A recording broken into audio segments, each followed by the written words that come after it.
मुसलमानों की बदहाली की यही वजह है कि मुसलमान दीन के सच्चा होते हुए से छुपाते हैं, हालांकि ये दीन सच्चा है, ये अल्लाह और उसके रसूल का दीन है। इन्नद-दीन इंदल्लाहिल इस्लाम।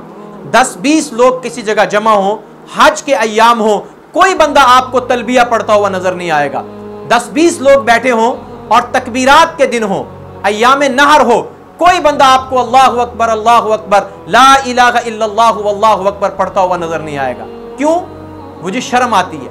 वो क्या कहेंगे कि ये इसको क्या हो गया है, ऊंची ऊंची तलबिया पढ़ रहा है, ऊंची ऊंची तकबीरात पढ़ रहा है।